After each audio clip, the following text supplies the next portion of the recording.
Welcome, everybody, to another episode of Entrepreneurship Unlocked. Today, I am joined by Mike Howell, a professional river guide and city councilman in Bull Shoals, Arkansas. His company, Howell's Guide Service, provides fishing guiding services to visitors of the White River in Bull Shoals. Mike, thanks for joining us today. Hey, thanks for having me, Nate.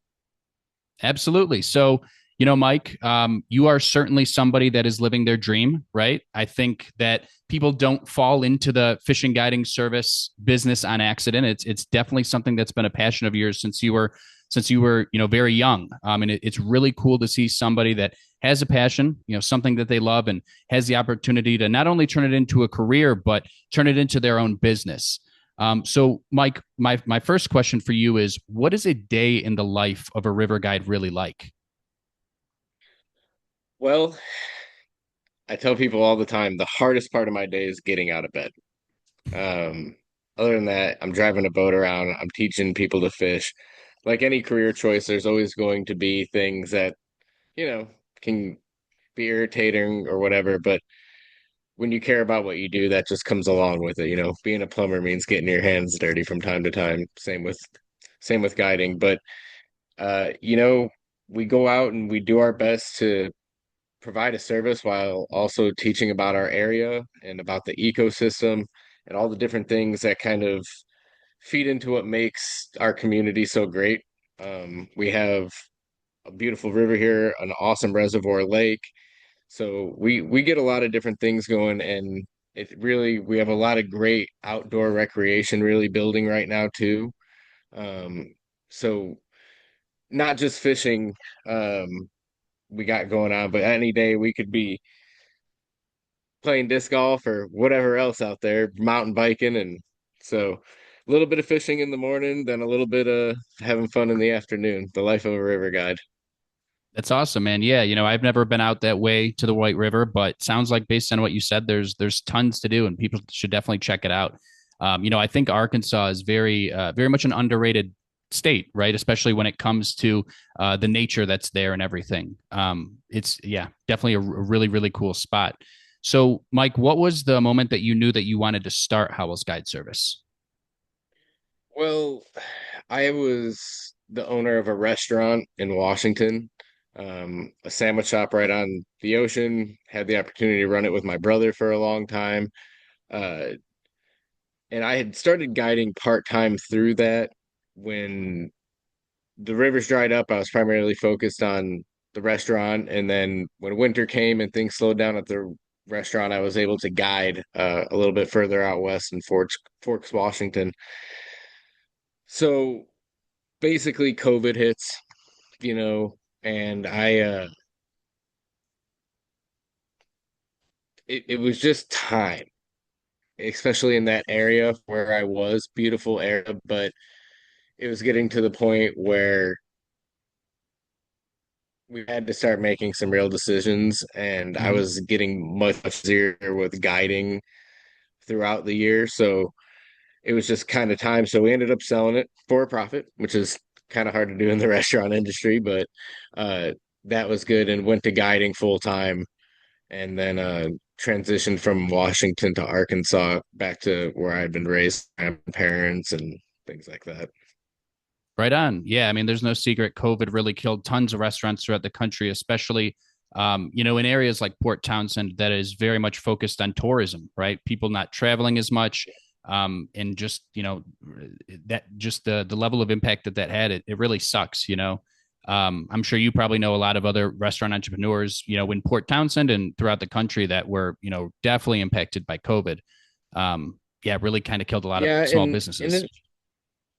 it impacted people in a lot of different ways. Like, our place was fine. We were a solid lunch spot. I had just decided that it was time for me to transition into something else that was, for one, like less personnel and a bit more profit on a daily basis, basically guaranteed through certain parts of the season. It's cut hay while the sun's shining, but um, so that's when I decided, because I'd be leaning on my brother for 4 or 5 months while I was out on the other end running around. So it was just time to make some decisions, and then they started shutting the rivers down out there. So that's when I decided to move out to back out to Arkansas. Right on. Do you think you'll ever start another restaurant someday? Man, it's wild. I see spaces all the time, and I'm like, oh, and you get a lot of ideas. And one of the things I was blessed with is I was taught bars and restaurants by people that really knew what they were doing. They taught me that you didn't want to be an airport bar. You had to have soul, you had to have life. Hmm. And that's really what I always kind of just went in, especially with the sandwich shop. That's really how we ran it. If those walls could talk about the antics and the fun and everything else, and we were really able to be a part of the community and have fun with a lot of people and do a lot of different things. So it was a really special time, and it tricks me into it wanting to do that again. But I mean, I don't know. When you get to drive a boat and the bills are paid, but it does call. It does call for sure. Absolutely. So, when you first started the guiding service, how did you go about getting your first few clients? Was it word of mouth? Was it from talking to people at the restaurant? Was it social media or something else?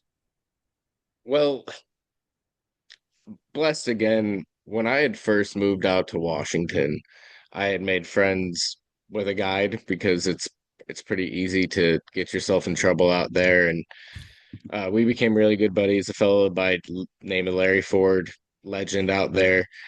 And I bought a raft off of him, and we became pals. And one day he basically called me and was like, "Hey, man, can you take a trip for me?" And I was like, "Larry, I don't know, man." And he's like, "No, you got this." So, bought my license that night and just went out there and had fun with it and caught fish. And I was like, okay, wait a minute. And then it just kind of perpetuated from there. But then, of course, you have to start marketing yourself and that kind of thing when you're catching fish and doing that. So, website design by you, I believe it was, if I'm not mistaken. Indeed, High quality. indigolabsagency.com. Yes, yes, high quality stuff. Yep. Um, and that helps a lot. And I'll tell you what, the funny thing about that website is before I could get it transitioned or basically closed down when I switched everything over, I was still getting calls for Washington like throughout the first year because of the generation on that. So kudos, buddy. I got to give you that one. Appreciate it. Um, yeah, no, it was good stuff. And so, I mean, and here's actually a funny story for you. Uh, I had emails from that old website going to another email, and I hadn't seen it in a while because I'm working out here hard and whatever. Well, I'm on a group trip, and there's a guy in another boat that goes, "Hey, do you know a guy by the name of Mike Howell?" And the guy in the boat's like, "Oh, yeah, it's him. He's been fishing next to him for 2 days, right?" And he goes, "No way." He goes, "Well, I tried booking trips with him out in Washington, and I kept getting, a bounce back on my stuff just because I had closed that email. Hmm. So it was just kind of funny that small world and how well marketing can really shoot you across.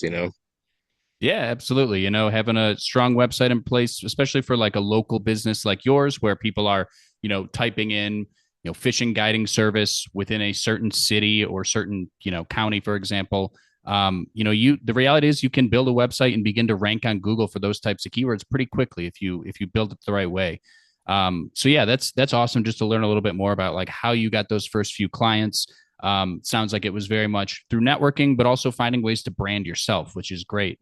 And then, obviously, since then, you've moved to Arkansas, Bull Shoals, and you took a step into the public service sector as a city council member. What led you to do that? Why the interest in becoming a city council member?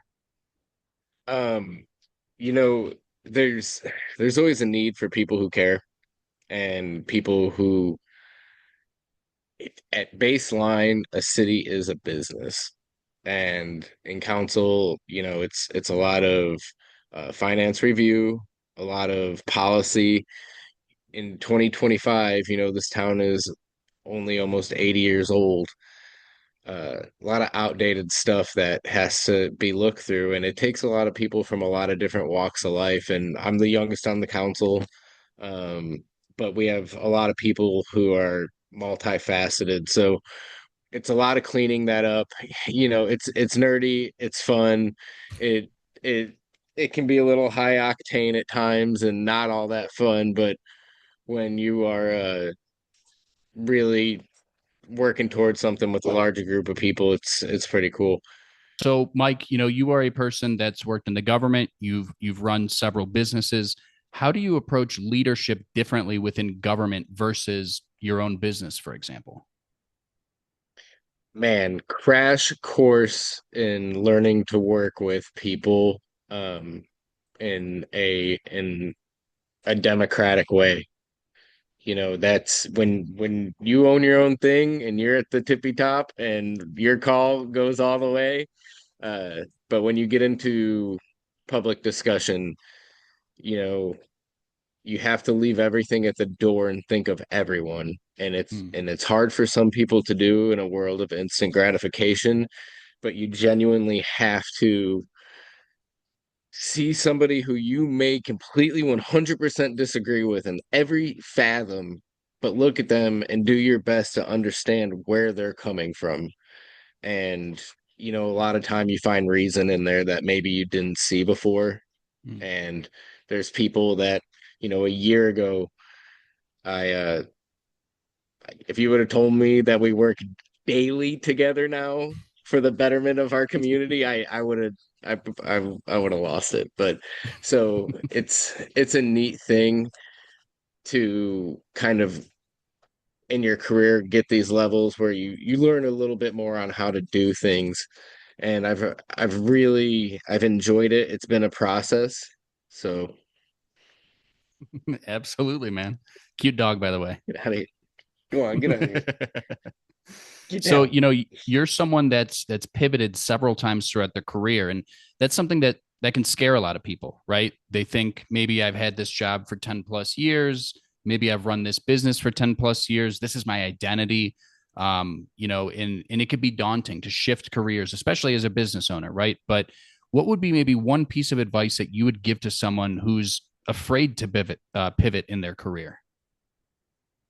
I've always looked at it as, do I have the tools to do this and a little bit of the balls? Yeah, I don't know how else to say it, but I examine the situation that I'm in. I make a calculated decision on how it will actually look. Run your numbers. You have to run your numbers.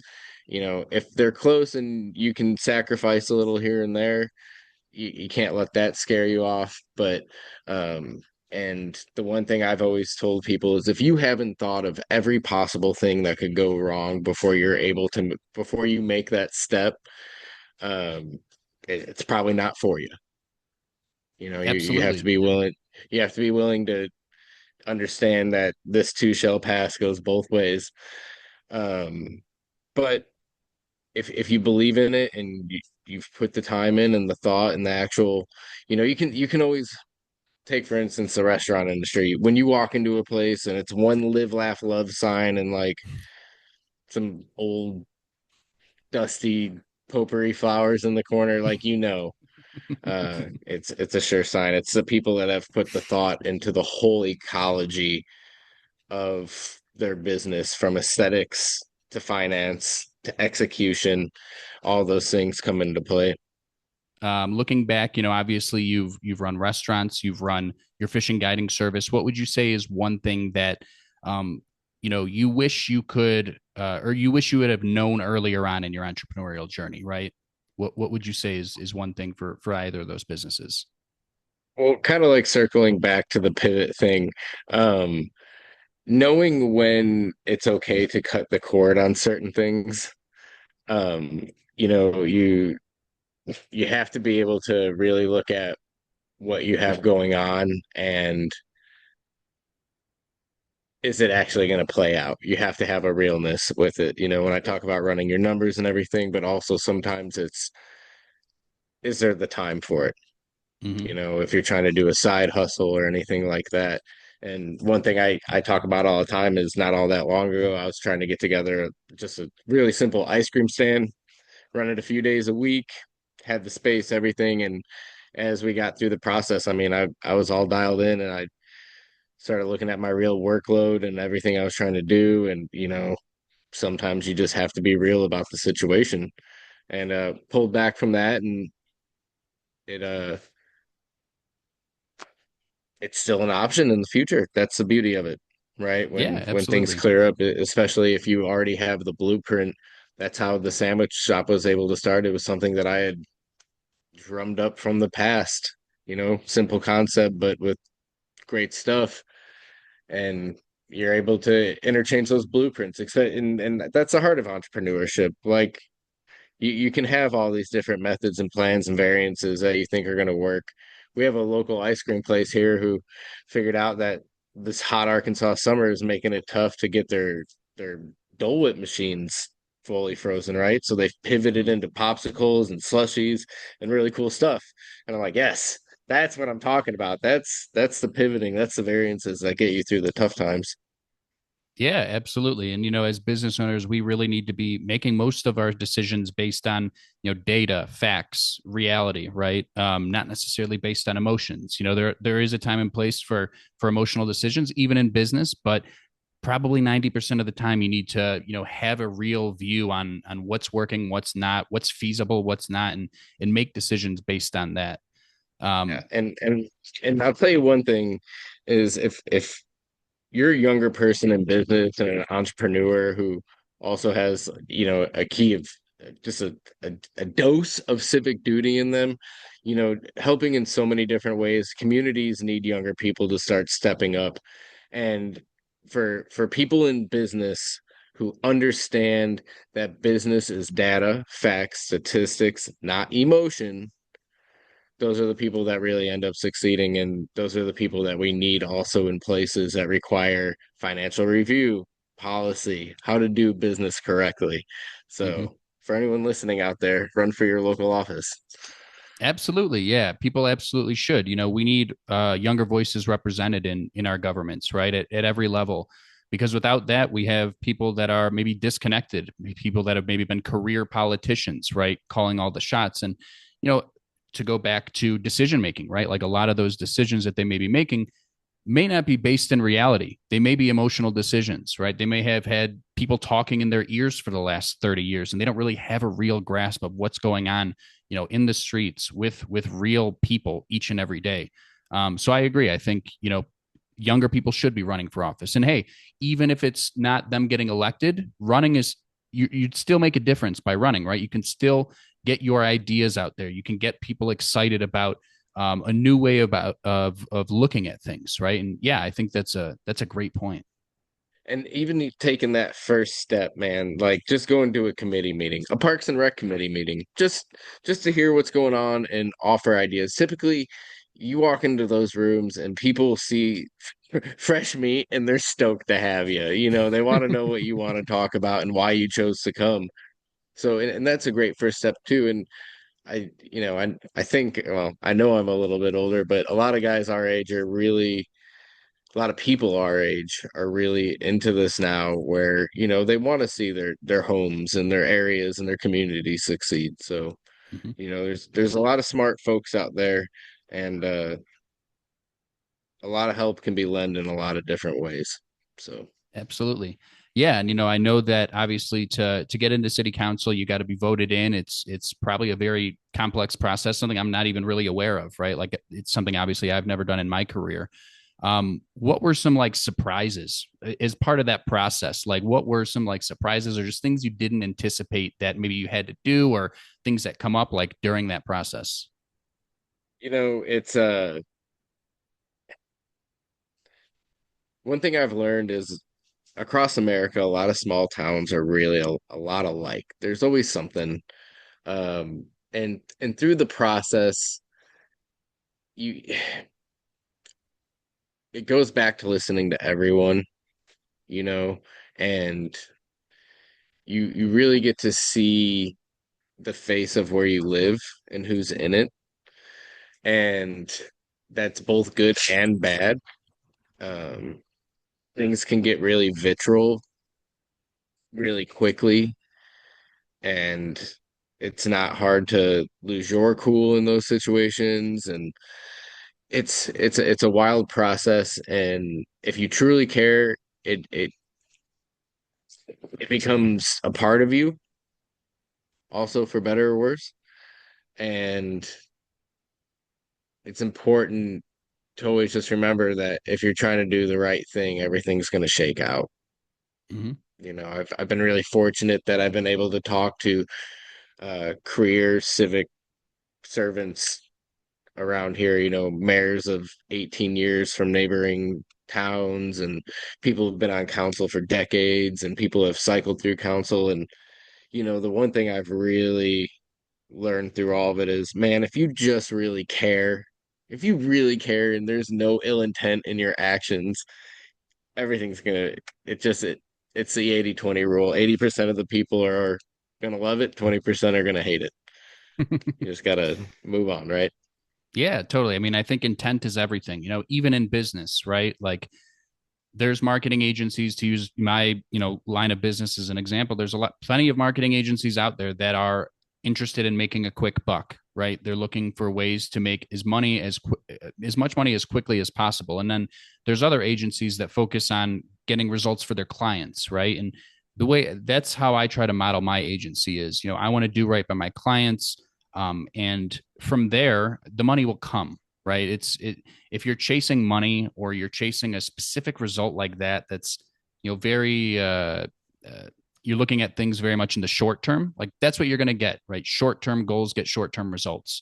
But if you want to build a business, right, that can scale, that can sustain itself, that can operate maybe without you being at the top of it, the way to do that is to make sure that all of your stakeholders, right, your employees, your clients, if you have investors, your investors, that they're all being taken care of. And from there, the money will fall into place. That's something that I truly believe.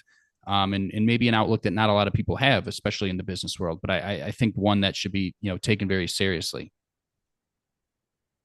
Yeah, I mean, look at guys like Mark Cuban. I recently just read that he found out that several of people that work within his umbrella of companies, collect public assistance. And Mm. obviously, I'm not saying collecting public assistance is a bad thing. What I'm saying is here's a guy with billions of dollars finding out people that work for him, and I believe he did something about it. But man, I couldn't agree more. Taking care of people around you in business situations, and how do I I don't want to say Take care of your when you people, when you know? yeah, you got to take care of your people. You got to be able to trust your people, and I don't mean, with your life or anything, but to do the job prescribed to them. And when you get people, it goes back to not being an airport bar. When you get people that are your family working alongside you, with like how it was at our restaurant, there are people that I still stay in contact with regularly. I've got to watch their kids grow, them go on to do great things. And it's the investment in everyone's future that gets everyone everywhere. It's the whole bit of it. I love that. Yeah, definitely something that I think my listeners are going to resonate with. Well, Mike, this has been awesome. I appreciate it. I think that you have a very unique outlook. I think again that you are somebody that actually followed their dreams and it's working. And I am looking forward to watching you continuously grow. As a politician, as a business owner, as a human being. Where can people find you online or book a trip with your business? You can currently book me through Gaston's White River Resort upon request. I go through them entirely now. It's just with everything going on, it's life is much easier when someone else is handling that side of things for you. And now you can also find all of our community news on my personal Facebook page, as well as our city website, Bull Shoals, City of Bull Shoals. Um, but yeah, man, good times. Absolutely. Yeah. So, guys, definitely check out Mike online, book a trip with him. He's great at what he does. And yeah, check out Bull Shoals to see what they're up to, currently with the local government and in the community. Sounds like they're up to some really awesome things. And Mike, thanks again for joining us today. I hope you guys enjoyed this episode with Mike Howell.